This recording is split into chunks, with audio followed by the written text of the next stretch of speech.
yo. Let me talk to my guest for today, talking about the big interview for today. A lady who has changed the narrative in her home. When I say this, I know where she's coming from. Her background might not be as rosy as others' background is.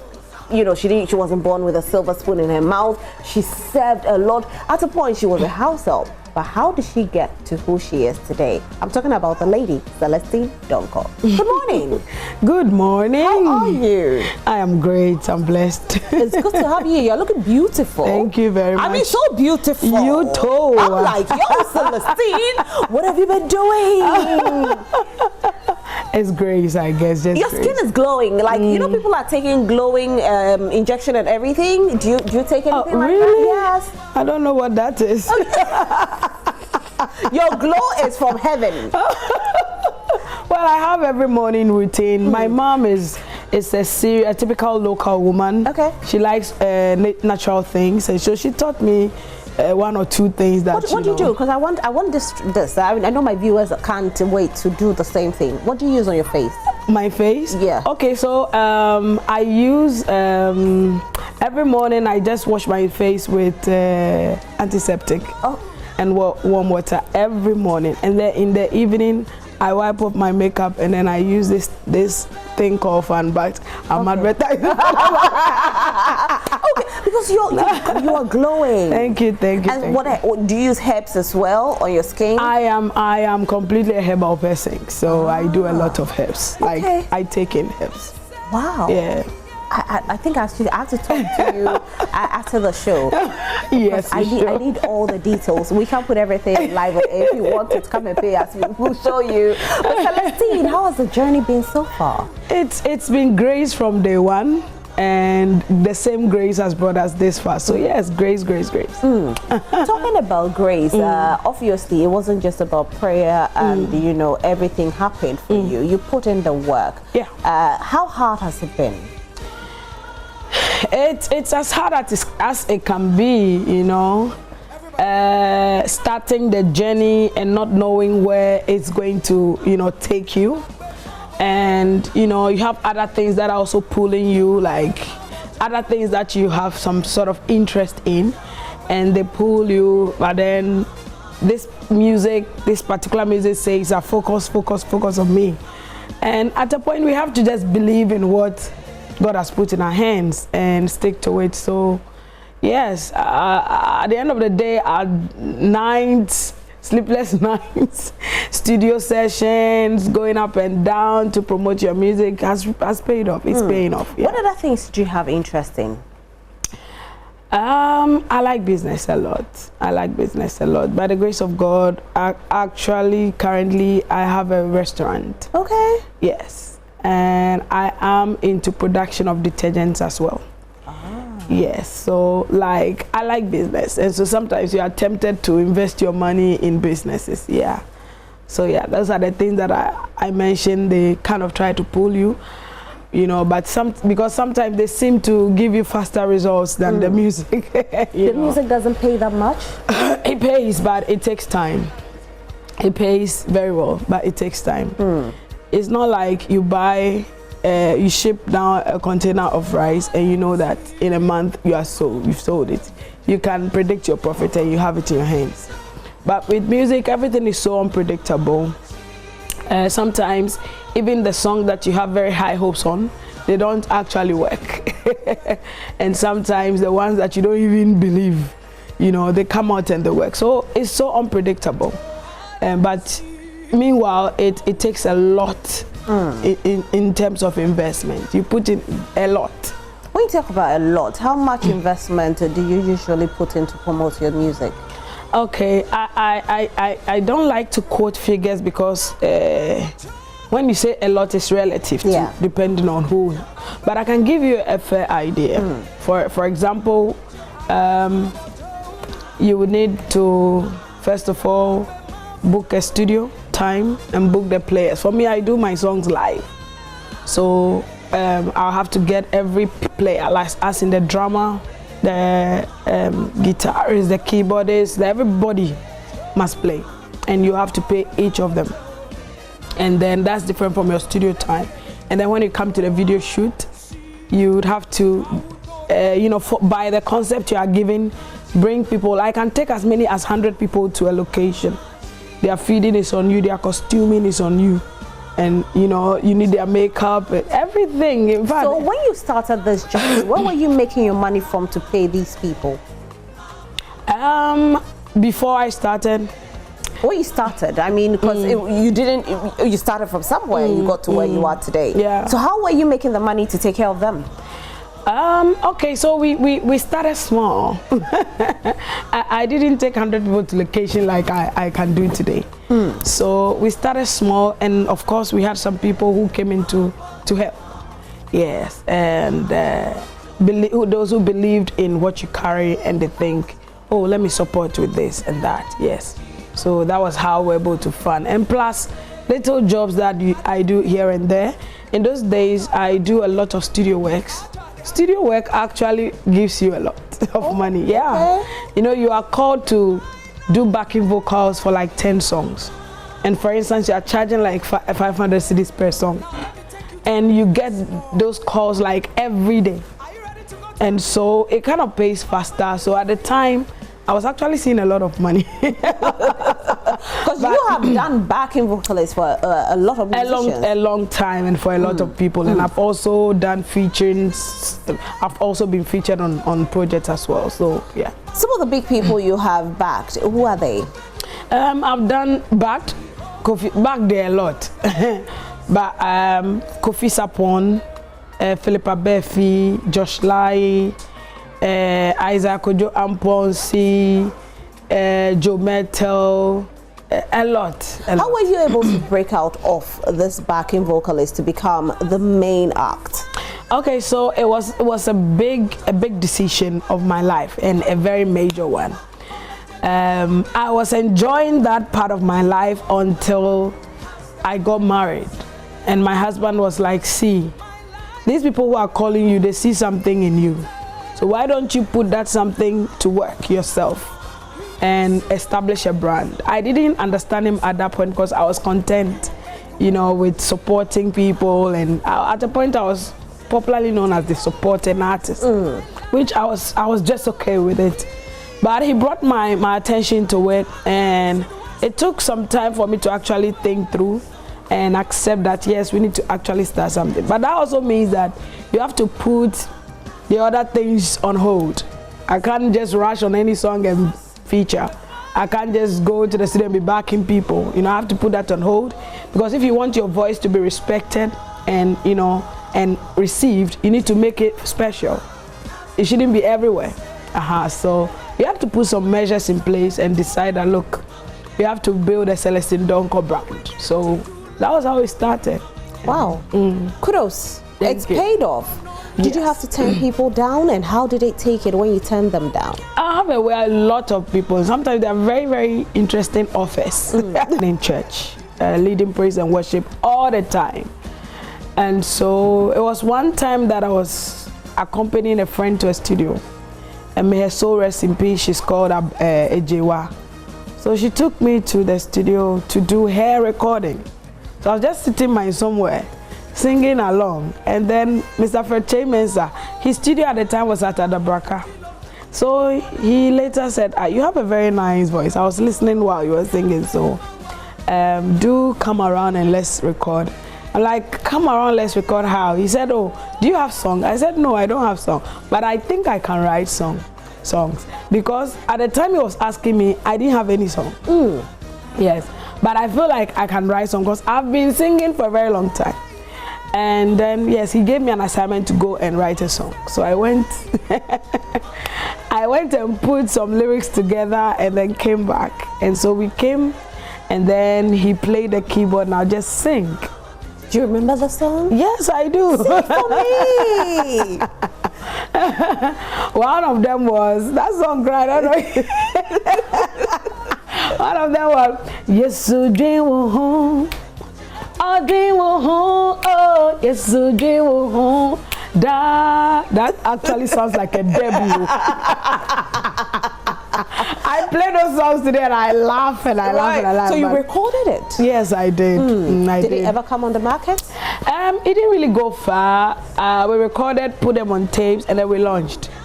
And so after the launch, I didn't really get any financier to take it up. And at the time, I wasn't really serious about taking my music to, taking the music that serious. So it just ended there until I found I found myself. I actually matured to understand that this is what God wanted me to do. So I started pursuing. Yeah. There's a video I want us to watch. We are watching this video, and what year was this? Yeah, I do. 2009. The song is 2009. Yeah. Let's watch the video, and then when we come back, we'll talk a little bit about it.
There, somebody whose eyes have been opened, if I'm correct. Yeah. Do you have the gift of prophecy? I can confidently say I have a little bit of that. I have a very strong discernment than prophetic gift. Okay. But I have a little bit of prophetic gift. But most importantly, this song is a very significant song to my career. Okay. Because it was my first break, as in a very big introduction, when I was breaking away from that featuring artist to the main Celestine Donkor. This was actually me. This is me. This song is my sound, is my style. And the story around this song is very interesting. These were declaration by Dr. Meza Otabel. Every year, I'm a member of ICGC, by the way. Okay. Every year he releases declarations that, a theme for the year, and it comes to declarations. So it was in this year that I was praying with the declaration and I got my breakthrough. I was looking for some admission and I prayed with it and I got it. So I decided that no, I'll put it in a song as a gift to the church. I did not intend to release it to public. I took it to the church. Any ICGC person watching me right now, I took it to the church, and then my intention to just donate it to them, because ICGC have a central aid. They give scholarship to brilliant students who are disadvantaged. Right. So I wanted them to use it to raise funds to support that charity. But somewhere, somehow, procedure and stuff, it didn't work. It wasn't accepted. So somebody advised me that, look, I gave up. I did it for that was why I went to the studio and took the words and did a song. So if they don't want it, let's move on. Somebody called later and said, look, take this song out. This song is bigger than just your church. So take it out, do a video, and see what God will do. So we did. And this song blew my mind. This song in that year, I did a lot of gigs, events. I did a lot of, I won awards. It blew my mind. Yeah. So that's what I'm saying. Break. Yeah, that's what I'm saying. It's a very special song to me. Yeah. And you still play it? Yeah. Do you write all your songs? I do. How do you get it? Where do you get your inspiration? Different ways. When I'm reading anything, whether in publication, the Bible, I hear preacher preaching, even in a girls chit chat. The moment I hear something that strikes me, and I feel like, no, people need to hear this, I can put it in a song. That's one of the ways. Now, other times that in my quiet time, I'm praying, and then I kind of just hear the song. And sometimes it feels like somebody's playing it on radio. And then when I realize there's no radio around, there's no noise around at all, then I come to realization that it's a new song. Oh. Yeah. And I sometimes do, it's like I dream, and then I am praying with people, and then they are singing. You see, when we are praying, we sing. And then they are singing a song. Most of the time, it's like 4 or 5 few people. And then they are singing a song during the prayer session. I wake up and I remember the song. And I realize it's a new song. Wow. Yeah, those are different ways. I haven't gotten that yet. Maybe you do. Haven't you dreamed that? When I dream, we don't sing. But you see people hosting shows. So that's my own. That's your own. No, so let's see. Let me bring you to the whole conversation of your educational background. You speak impeccable English. Thank you. Yeah. So what's your level of education? I have a degree. All right. Yes, from the University of Ghana. Okay. I actually read linguistics. It was too hard, but I did it. And yes, I graduated with a 2nd class upper in the sociology and information studies. Okay. Yeah. Now we know you are not from the best of backgrounds with regards to finance. Tell us a bit about your background. My background is just a very huge mini village. I have 15 siblings, and as at now, most of my siblings have kids. They are married, and so when we come together, we are like a congregation. And so yes, back in the days, the pressure of taking care of a lot of kids was really weighing my parents down. They were determined to, see to each of us going far in education. They were really passionate about that, even though they were not educated themselves. But the burden of, we were lined up and we were not like spaced.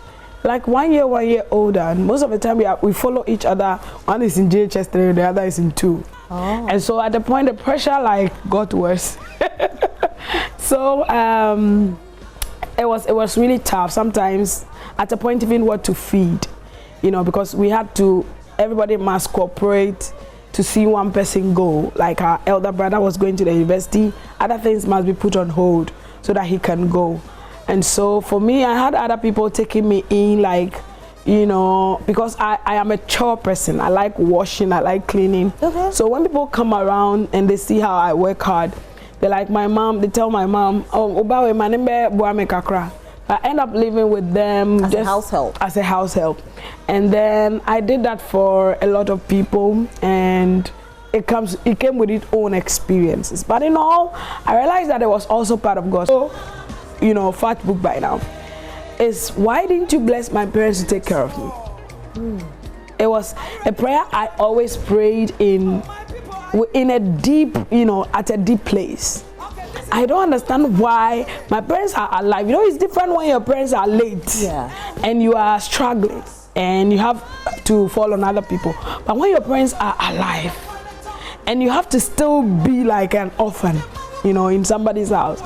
So for a child like me to be praying and asking God this question, it should tell you that it's a lot. It was a lot on me at the time. What were your parents doing for a living? My parents were sold out for ministry. They were both rooted in ministry. My dad was a presiding elder for Church of Pentecost for all my life. And my mother was just a petty trader. She was very forceful but at the point she got ill. You know that illness that never goes away. And then old age also set in. And so that was her story. So at the point, we had to survive by ourselves at a very young age. You have to think of paying your fees. You know, and so when you come back from school, you need to think of what to sell and raise money for the following morning, your school, you know, money. So what were some of the things you sold? What haven't I sold? I've sold corn, I've sold charcoal. I've actually carried charcoal on my head to sell. I've sold cocoa, yes. I've sold cocoa, I've sold. So in the morning, the first business was when my school shift is in the afternoon, I did breakfast, the cocoa that people, you know, the Hausa cocoa. Yeah. I do it and I carry it out to sell. So it sells really fast. So like by 6, by 8, I'm done selling. So I prepare for school shift, and then when I come back from school, I sell beans. Yes. You do gobe? I do gobe. So I started doing gobe, not be today. Wow. When people come to my restaurant and they taste our gobe, they know that this gobe has come from somewhere. How old were you when you were selling gobe? You were preparing gobe to sell. I was a teenager. And fortunately, where we lived was very near to a big school. So the kids were our #1 customers. So they bought really fast and it went. So it's like you're able to do that, and just for the little you can, you know, wrap your hands around with to survive. Yeah. So that was how it was. For me, it was hard for me to make a lot of profit like compared to my other siblings, because I had this soft heart. When somebody is hungry, I'll give them the food for free. And so my mom doesn't really like me selling much because because then somebody will be trim crown and coming to now, I'll give the person the food to eat. I'm like why? So when did it all end? When did it end? It actually ended when I completed SS. I had time for myself, like I am out there without any restrictions, you know. I actually left the homes of the people I was living with, and I had my life. I could wake up in the morning and say, I'm going to do this, and I had time to do that. So that was when I started going to the studio. So the studio actually brought my stress, like it really blessed me. I was backing a lot. Freddie, my God bless him. Hey, that man, he has really helped me. He calls me for all the studio recordings in most of them. He calls me to do their backing vocals. That's why I say I can't count the number of songs I've backed. I was doing it like a job. It comes like every day, and you do like. Who was the first person you backed? I can't remember. You can't remember, but you have some collaborations with Daughters of Glorious Jesus. Yes, I featured them on my project. Yes. Okay, all right. How was it like? I mean, growing up, you saw them, and then you had to. And I actually dreamt about them when I was very young, very young. Tell us about. Yes, I dreamt that they were singing, 3 of them, in a very big auditorium, very big, and I couldn't see the end of the crowd. And at that time, I was singing with them. I'm talking about when I was like 13 or 14. I had this dream, and you know there are certain dreams you don't forget. Because I was wondering at the time, like, why would these people, these people, like, and at that time you hadn't even started singing. Not at all. The only place I sang was church. You know, I'm a typical church girl, and I served my church, and not just my church, I mean the church in my neighborhood. Sometimes I remember there was a time a certain pastor came down from abroad and started a church in our area. So he heard I could sing, and then he started bringing me in.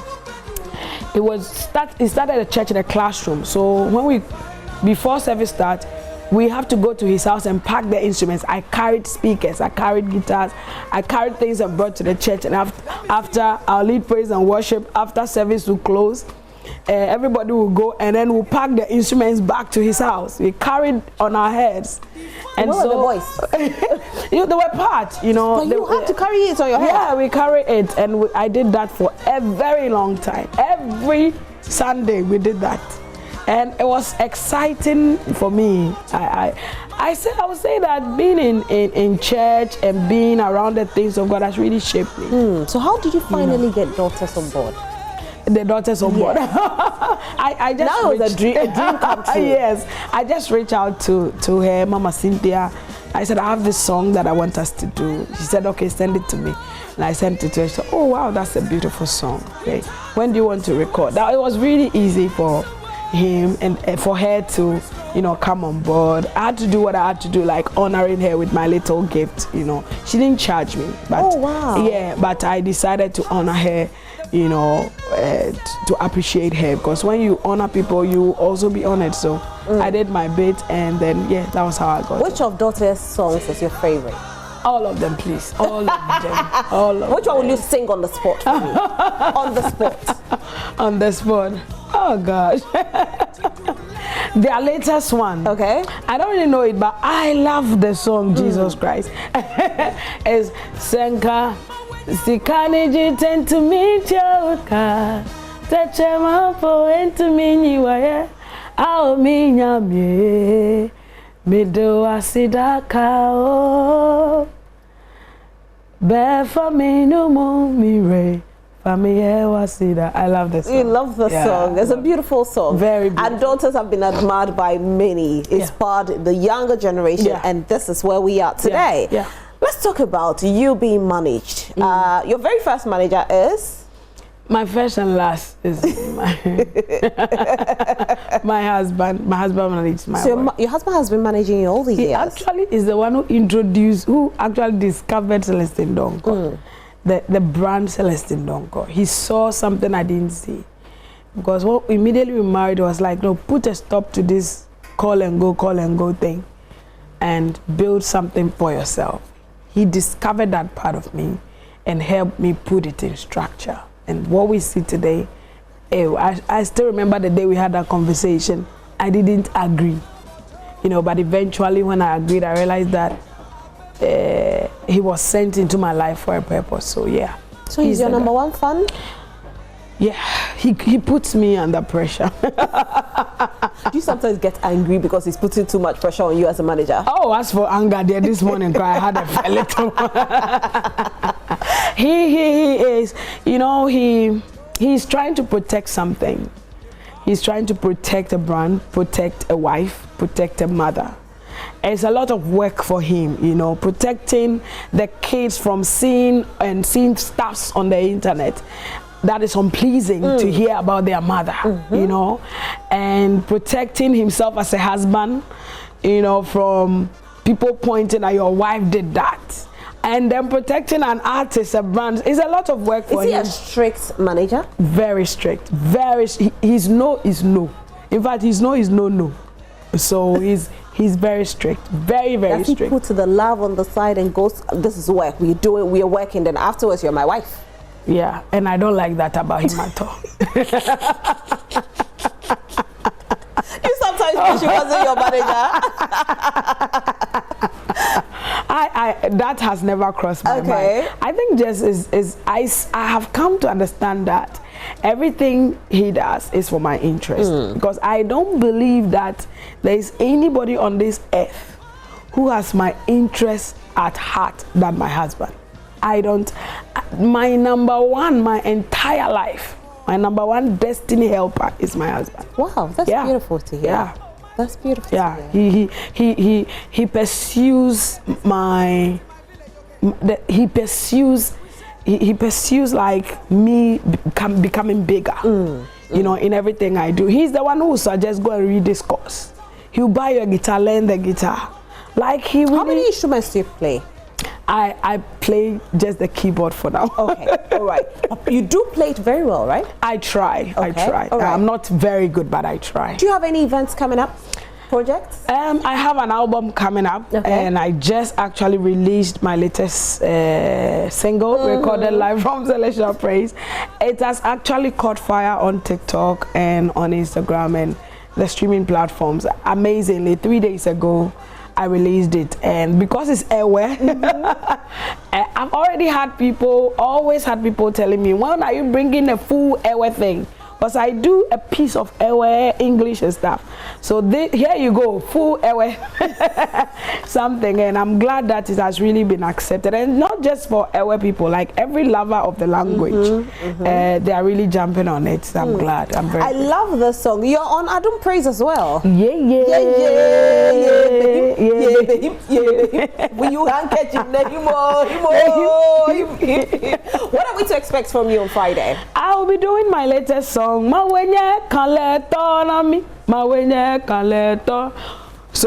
who has the final say? Mawu Jojo. I told you what people hear on social media. What do they hear? We're not hearing Mawu Jojo. What do you hear? Maru Toto. But it's Mawu Jojo. All of you with the bad Please minds, record for me. Mawu Jojo. So Mawu Jojo. Anokwaleto. Mawu nutepe wala. I got it! So the fourth one. Okay. Gomejeje mawu plenu wu mawu aye.